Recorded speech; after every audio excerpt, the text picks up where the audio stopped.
ओम नमो भगवते वासुदेवाय। हमारे इस चैनल पर आपका स्वागत है।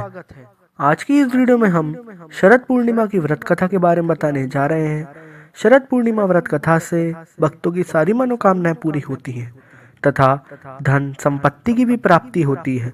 ऐसा माना जाता है कि शरद पूर्णिमा के दिन माँ लक्ष्मी का जन्म हुआ था। ऐसे में धन की प्राप्ति के लिए यह दिन सबसे उत्तम है। शरद पूर्णिमा व्रत से जुड़ी एक पौराणिक कथा भी है। कहते हैं कि इस कथा का पाठ करने से बड़ी विपत्तियां टल जाती हैं। आइए जानते हैं कि वह कथा क्या है। तो दोस्तों आइए जानते हैं शरद पूर्णिमा की व्रत कथा के बारे में। किसी नगर में एक साहूकार रहता था। उसकी दो बेटियां थीं। दोनों बेटियां हर महीने में आने वाली पूर्णिमा के दिन व्रत रखा करती थीं।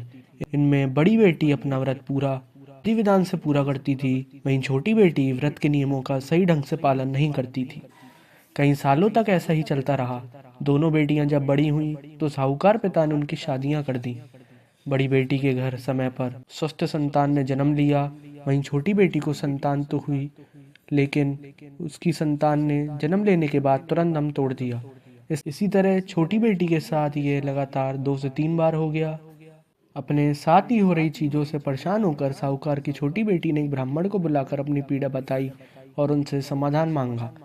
इस पर ब्राह्मण ने उससे कुछ सवाल पूछे। उन सवालों के जवाब मिलने के बाद ब्राह्मण ने कहा कि तुमने पूर्णिमा का व्रत तो किया है, लेकिन हमेशा अधूरा व्रत करती हो, इसलिए तुम्हें व्रत का पूरा फल नहीं मिल पा रहा है। दरअसल तुम्हें अधूरे व्रत का दोष लग रहा है। ब्राह्मण की बात सुनकर लड़की थोड़ी दुखी हुई। फिर उसने पूरे विधि विधान से पूर्णिमा व्रत को करने का निर्णय लिया। हालांकि पूर्णिमा आने से पहले साहूकार की छोटी बेटी ने एक बेटे को जन्म दिया। जन्म लेते ही बेटे की मृत्यु हो गई। इससे वह काफी दुखी हुई। उसने अपने बेटे के शव को एक पीढ़े पर रखा, से एक कपड़े से इस तरह ढका कि किसी को पता ना चले। इसके बाद उसने अपनी बड़ी बहन को बुलाया। बैठने के लिए उसने वहीं पीढ़ा दे दिया। जैसे ही बड़ी बहन उसके पीढ़े पर बैठने लगती है तो उसके लहंगे का हिस्सा बच्चे में स्पर्श हुआ और वह जीवित होकर रोने लगा।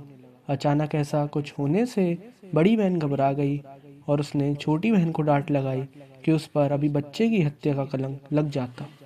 बड़ी बहन को गुस्सा होते देख छोटी बहन ने उसे शांत करते हुए कहा कि दीदी, बच्चा मरा हुआ ही था, तुम्हारे स्पर्श से पुनर्जीवित हो गया।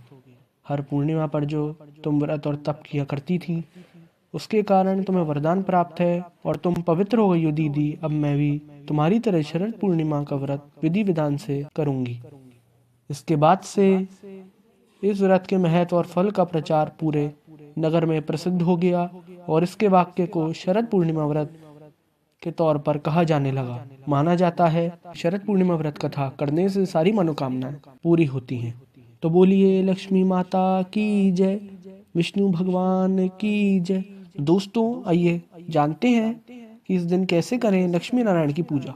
कहा जाता है कि इस दिन लक्ष्मी नारायण की पूजा का पूरे विधि विधान से करनी चाहिए। फिर रात में खीर बनाकर उसे रात में आसमान के नीचे रख दें ताकि चंद्रमा की चांदनी का प्रकाश खीर पर पड़े। दूसरे दिन सुबह स्नान करके खीर का भोग अपने घर के मंदिर में लगाएं। कम से कम 3 ब्राह्मणों को खीर प्रसाद के रूप में दें।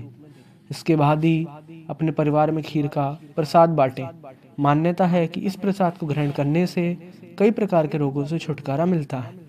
तो दोस्तों बोलिए विष्णु भगवान की जय, लक्ष्मी माता की जय। तो दोस्तों अगर हमारी वीडियो पसंद आई हो तो हमारे चैनल को सब्सक्राइब करें, वीडियो को लाइक करें। ओम माँ लक्ष्मी नमः दोस्तों।